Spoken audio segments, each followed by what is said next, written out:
नमस्कार सर्वांना. श्री स्वामी समर्थ. मराठी कथा, मराठी पोस्ट. सुंदर कथा. गोकुळचा चोर. सांज वेळ झालेली. गाई परी तिच्या वाटेला लागलेल्या. आकाशात मेघांची गच्च दाटी. साठीला जोराचा वारा. तिचं सारं लक्ष बनाकडं. इतक्या सगळ्या गाई आणि त्याचा इवलासा जीव सांभाळेल ना हे सारं तो. दूरवर घुंगरांचा नाद होतो. पाठोपाठ बासुरींची सुरसुराट. नक्की तोच. काळजीनं ती थोडीशी बाहेर डोकावते आणि त्याच वेळी तो धावतच घरात घुसतो. पाठोपाठ 5 ते 6 पोरी. कुठे कुठे तो लबाड. इकडे तिकडे पाहत त्याची प्रश्नाची सरबत्ती सुरू होते. अगं, पण काय झालं तरी काय? झालं तरी काय? ती परिस्थितीचा अंदाज घेत विचारते. त्यांना माझा मटका फोडला. माझं दूध माती मोल केलं. माझं दही पळवलं.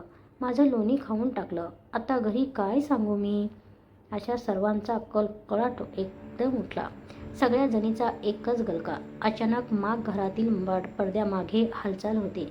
तशी त्यातील एक आनंदाने वरडते. सापडला, सापडला, चोर सापडला. आता त्याचा नाईलाज होतो. तो बाहेर येतो. काय झालं ग आई? त्याच्या निरागस टपोऱ्या डोळ्यात त्याचं हृदय आरपार दिसत असत. तरीही ती फरमावते, आधी या पोरींची माफी माग. तो थोडासा मागे सरकतो.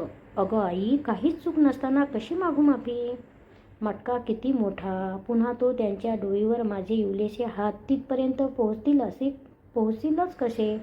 आणि त्यांच्या नादी लागायला मला वेळ तर कुठे असतो? सकाळ झाली की जंगलात जातो. दिवसभर गाईतच रमतो आणि सांज झाली की परत फिरतो. रात्री तर तुझ्या कुशीत असतो. आणि आपल्या घरात दूध, दही, लोणी कमी आहे का? तेच ते खाऊन मला अजीर्ण झालंय. तरी तू सुद्धा चोर म्हणतेस? अगदी खरं सांगू, मी झाडाखाली बासरी वाजवत बसतो की नेमक्या ह्या सगळ्या तिथं टपकतात. आहा, जणू मदनाचा पुतळाच ना तू. चोर तो चोरच आणि लोणी खाऊन शिरजोर. त्यातील एक संतापून बोलते.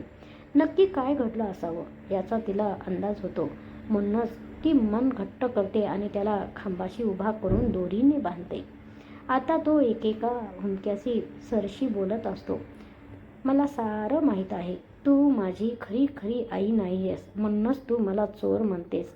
त्याच्या शब्दशरांनी तिच्या झरनळणाऱ्या काळजाचं पाणी पाणी होतं. पाठोपाठ डोळ्यातून घळघळ अश्रू वाहू लागतात. कसं बसं ती स्वतःला सावरते आणि झटकन पुढे येऊन त्याला उचलून छातीशी घट्ट धरून ठेवते. नाही रे राजा, तू चोर नाही आहेस. कोण म्हणतं तू चोर? ती असंच काहीतरी बोलत राहते. तो मात्र गालातल्या गालात हसत असतो आणि वात्सल्याच्या मायेत यशोदेला भिजवत असतो. खूप वेळ असाच जातो. तसा तो मोठमोठ्याने ओरडतो. ए माझी वेडी आई, अगं मी तुला फसवलं. खरं सांगू, मीच यांची मटकी फोडली. मीच यांची लोणी खाल्ली. अगं आई, मीच खरा चोर आहे. त्याच्या या कबुली सरशी लाखो मिरपिसांच्या स्पर्शात निःशब्द झालेली यशोदा मंत्रमुग्ध होऊन जाते. तसा तो बाहेर धुमकतो आणि दूरवर जाणाऱ्या बासुरीची धून पुन्हा कानी पाडू लागतो. योगेश्वरा, आज तुझी तीव्रतेने आठवण येते. येशील का रे पुन्हा बासरीत तू भरायला? बिघडत चाललेलं पुन्हा तू सावरायला. ही सुंदर गोकुळचा चोर ही पोस्ट आवडली असेल तर शेअर करा. जय श्री कृष्ण लिहायला विसरू नका. प्रतिसाद द्यायला विसरू नका.